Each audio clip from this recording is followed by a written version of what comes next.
Hey guys, Alex from 7th Hour Films back again with Demon Slayer. Last time around we had Layered Memories, where Tanjiro was continuing the fight with Daki, where Daki was able to transform into white hair mode, I guess. Yeah, they don't really have names. It's alright. Anyway, so then Tanjiro went Beast Mode Gohan. We're not really sure. I mean, he was pissed, and then he went Berserk, much like the manga Berserk, except I don't know if it's like the manga Berserk. I haven't read Berserk. I want to read Berserk, but I'm currently tied up in One Piece, which might not have been my greatest idea ever. Anywho. What else? So yeah, he did that until he couldn't, and then Nezuko showed up, and then Nezuko went into her own transformation. She went into big booby mode. So, yeah, now she's stronger. And that's basically where we left things. Also, Inosuke, Zenitsu, and Tengen are on their way as slowly as anime will allow them, basically. So, yeah. Anywho, why don't we just jump into this episode? Like always, the reaction is down in the description and the pinned comment of this It's down there. Go click it. Go watch the episode. Let's get started.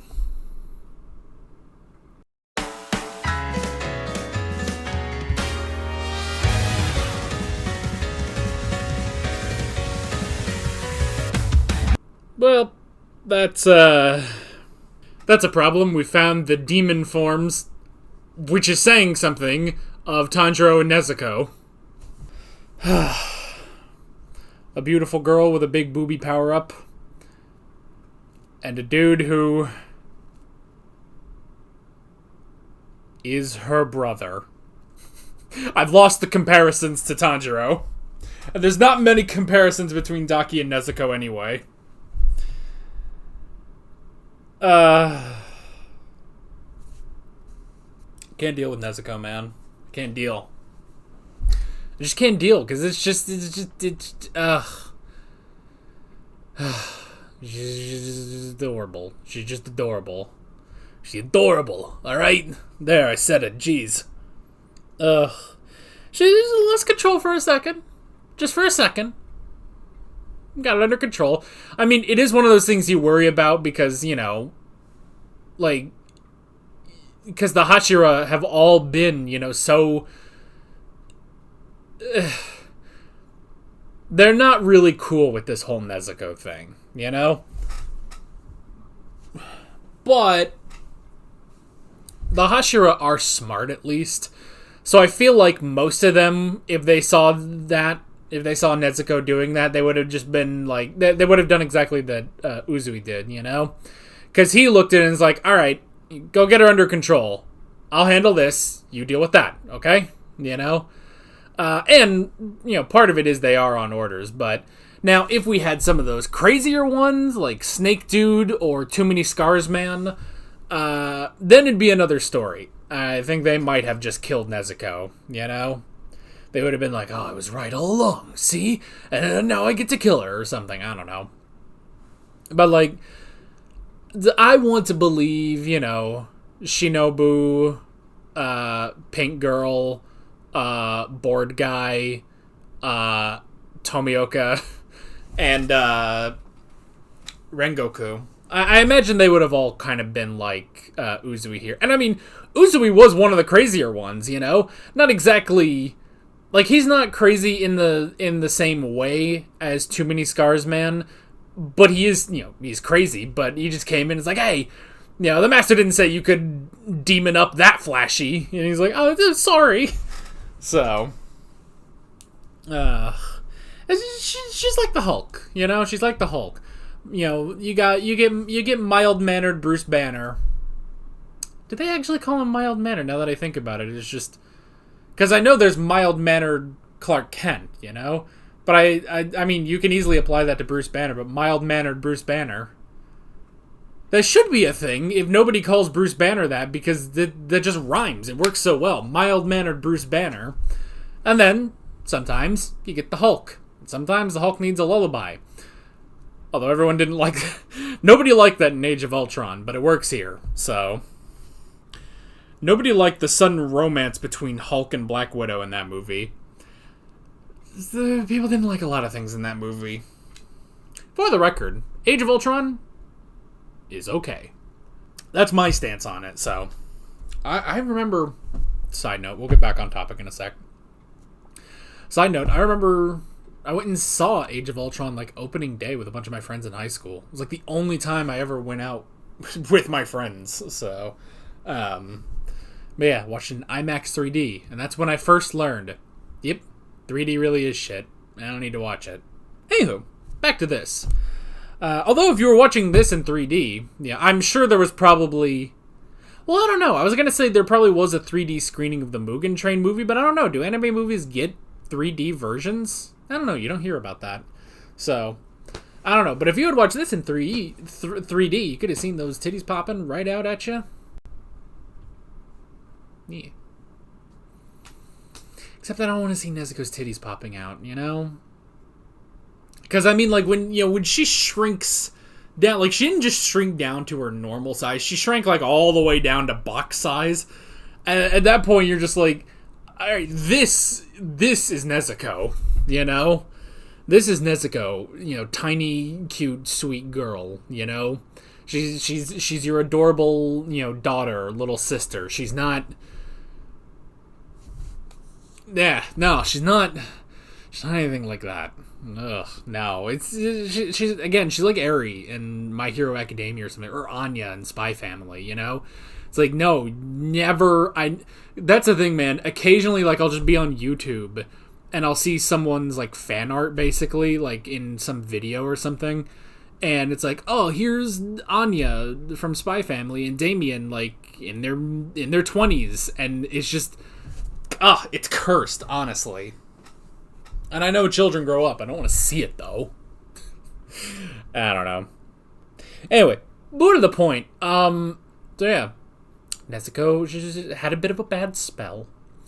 But everything's fine now. I do love that, yeah, he was exactly right. It's like, oh, dude, why don't you sing her a lullaby or something? All right, get on that, you know? It's just... I don't know, just the way he talks is just kind of funny, but it worked. It works. Singing is a bit of a stretch to say Tanjiro sang a lullaby, but yeah,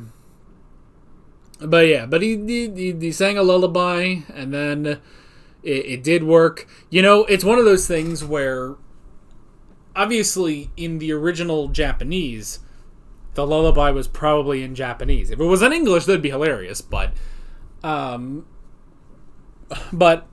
feel like when it comes to dubbing, I feel like it's much harder to dub a song than just normal dialogue. Because dialogue, you can always take liberties. You know, you always have to match the lip flaps and everything, but you can always figure out, you know, there's 20 million different ways to say the same thing in English, and so it always works out with an English dub.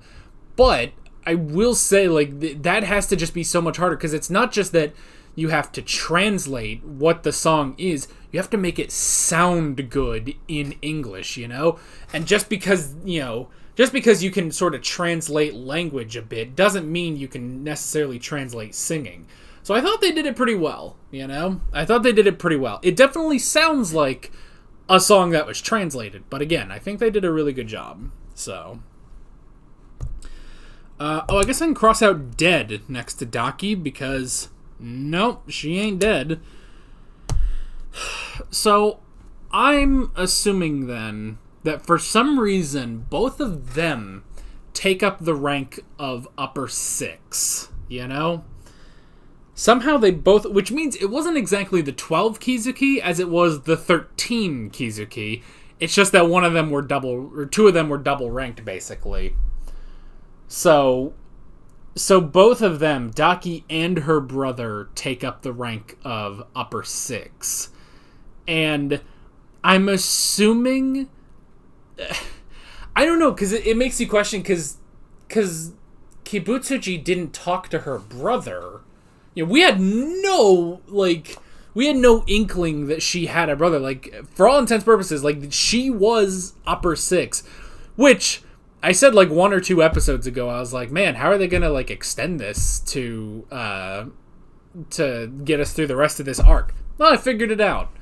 It's time for the real fight to begin, you know? It's exactly the same as in the Mugen Train arc where it's like, here's the demon that Tanjiro and Inosuke can fight. Now here's the real demon that the Hashira can fight, and that was Akaza, you know? So I'm assuming then, because we only saw Kibutsuji talk to Daki, and he gave her his blood. So I'm assuming he just didn't want to talk to the brother? Maybe, is that it? Is that it? That he doesn't want to talk to her ugly brother? Maybe. He's like, pass this on. I don't want to talk to him. I give him an accent accidentally. I don't want to talk to him, you know? He doesn't look that good, you know? I don't know what accent that is, so if you're offended by it, I apologize. But yeah, he's like, no, I don't want to talk to your brother. Just, you know, tell him I said hi and kill Nezuko. All right, that's it. I'm out of here. And it's like, but he's in the other room. Like, no, I don't want to. No, he's gross. I don't want to do it. Maybe because he also said, like, you know, Daki, I have high hopes for you. Maybe he wants Daki to get stronger so he can get rid of the brother.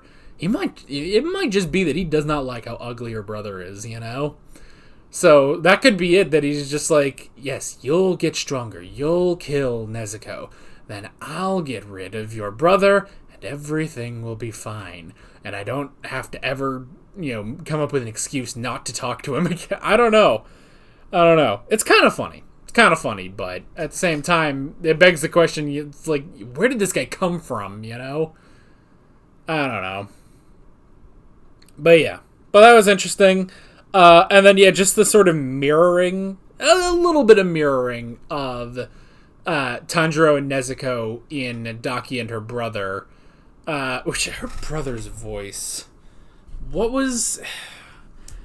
Can't fully remember what his name is. I'm gonna see if I can look up the voice actor. He was like Gyotaro. Yep. Demon Slayer voice actor. Let me look real quick. Brandon McInnes. Oh, he's the voice of Night Eye in My Hero Academia. Alright, I wouldn't have guessed that. That's kinda all I got. Obviously, you know, when I look up a voice actor, there's 50 different things that I don't recognize, but that's the one that I recognize is Sir Night Eye. Okay, that's a very different kind of voice. So, okay, but yeah, so there's a bit of mirroring there where, you know, it's like, the sister's throwing a tantrum and now the brother has to help, I guess, but Nezuko's not being a bitch, you know? Nezuko's not being a bitch. She's giving in a little bit to her bloodlust, and she needs a little help, but she's not being a bitch. Daki's being a bitch. So, yeah. Is that it? Well, it's nice that Inosuke and Zenitsu have finally caught up. I don't think they're going to be doing anything, so... I don't know. Maybe they will, maybe they won't. I kind of hope they do, because Tanjiro just got this, like, beast mode thing. And it's like, I don't want our boys to be left behind, you know? I don't... Let's call back. Let's call back to My Hero Academia, where it's like, Deku, you have so much power now that, like, pretty much no one, even the main villain, is a threat to you. Well, here's Bakugo. And it's like, oh, okay. I guess we'll have Bakugo. I mean, I like Bakugo now, but... Anyway, we have gone from boobies to scrawny. You know what? That's kind of the thing. We have gone from thick ladies with 2 C's, as in the word thick, there are 2 C's, to some scrawny puke, and he looks like puke. Yeah.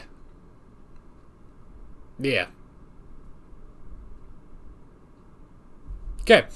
With all that being said, because I don't have any other way to transition to the ending, I'm Alex from 7th Hour Films, and I will see you guys next time. Take care.